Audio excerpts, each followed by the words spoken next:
Dividing complex numbers. Okay, so dividing these complex numbers. So we have 5 over 1 plus I. We don't want I in the denominator, so we need to multiply by the conjugate to the numerator and denominator. Now the conjugate is simply what we see down here, but instead of having a plus sign, we have a minus sign. So that will be our conjugate, 1 minus I. So when we have that, we want to multiply our two binomials together, 1 plus I, 1 minus I. Now, since they're conjugates, we can take a shortcut where we can just multiply the real numbers together, which would get us 1, and then we can multiply the imaginary numbers together, which would get us negative 2I. Now remember, I squared is equal to negative 1. So one thing you're going to walk away with in this chapter is knowing that I squared is equal to negative 1, which means down here I have 1 minus negative 1. Well, a minus sign and a negative sign is a plus sign, so we have 1 plus 1, which is 2. So in our denominator, we're now going to have a real number, that's the number 2. Now we're going to multiply the numerators, and this is just distributive property. So we're going to have 5 times 1, which is 5, 5 times negative I, which is negative 5I, and now we have gotten rid of the imaginary term in our denominator. So now last thing we got to do is check to see if our three numbers can be reduced. So we have a 5, and a 2. Since all three of those numbers do not have a number that we can reduce by, we're done. You've divided two complex numbers. All right, so for this one, we have 3 minus 3i over 4i. Now keep in mind that 4i, that's really 0 plus 4i. So its conjugate would simply be 0 minus 4i. But since it's a 0, we can kind of ignore it because it's not going to do anything for our problem. So just realize that the conjugate for 4i is really negative 4i. And we can do that.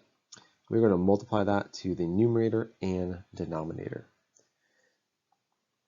So in the denominator, we're going to multiply our two imaginary numbers together and get negative 16i squared. Once again, I squared means negative 1.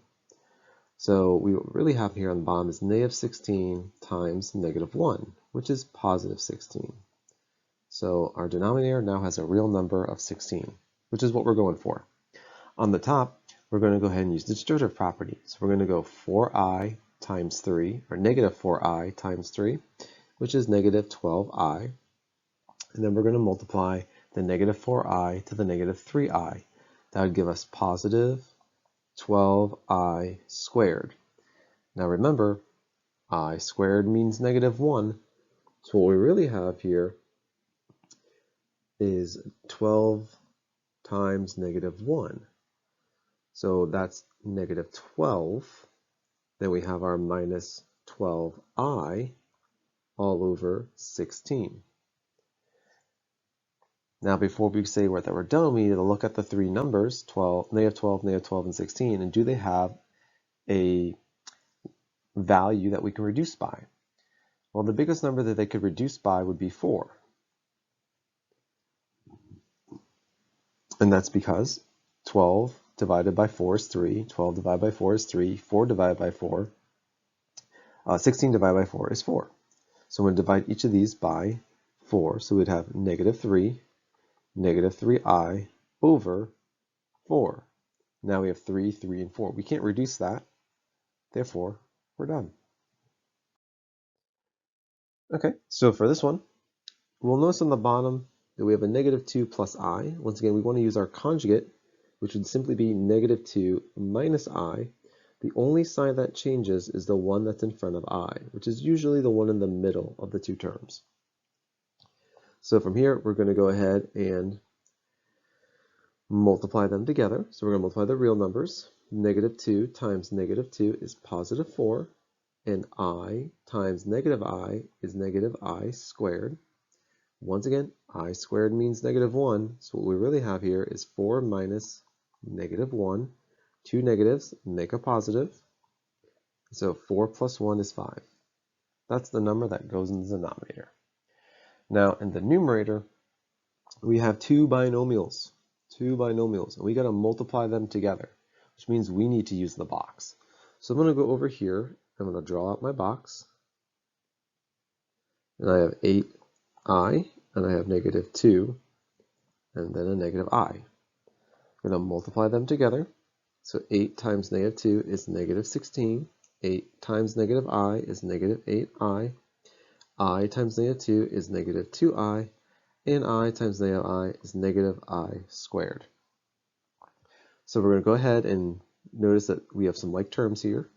So we're going to have negative 16 minus 8i minus 2i minus I squared. Now, the ones with the single I are like terms and they should combine.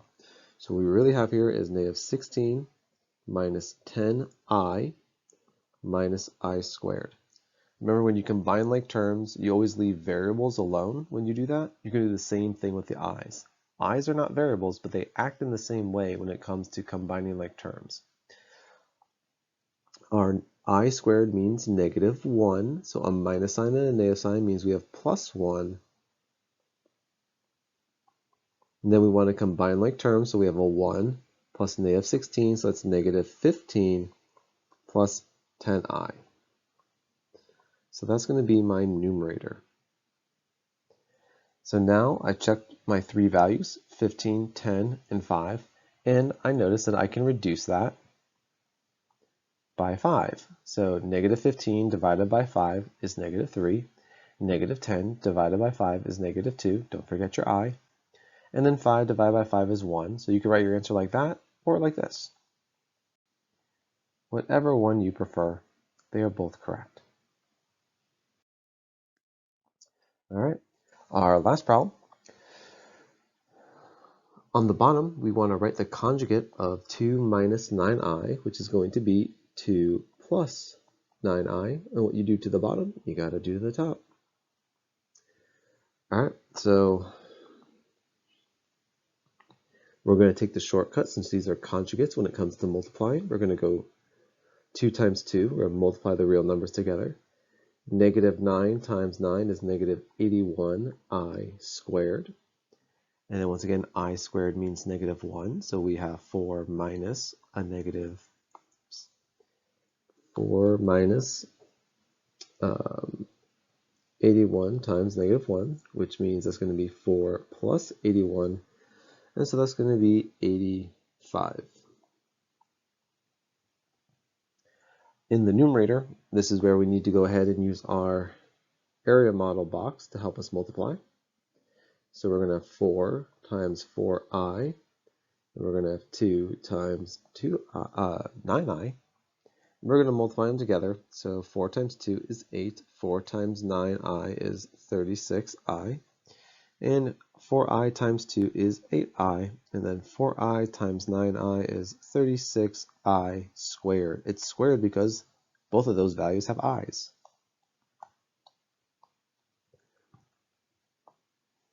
Once again, notice that we have like terms there and there. So we have 8 plus 36i plus 8i plus 36i squared.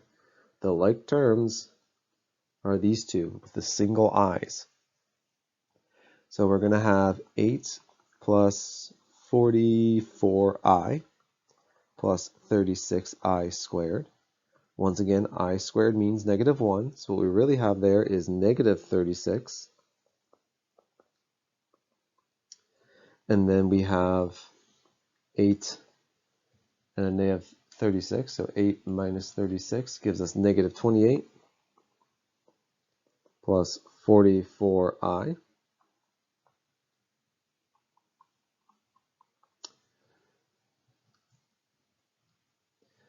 And then looking at 28, 44, and 85, since 85 has a 5 in this last term, it wouldn't be divisible by an even number like we have here or here. It's very unlikely. Therefore, I can't see anything that would actually multiply into all three values, so we have simplified that the best it can.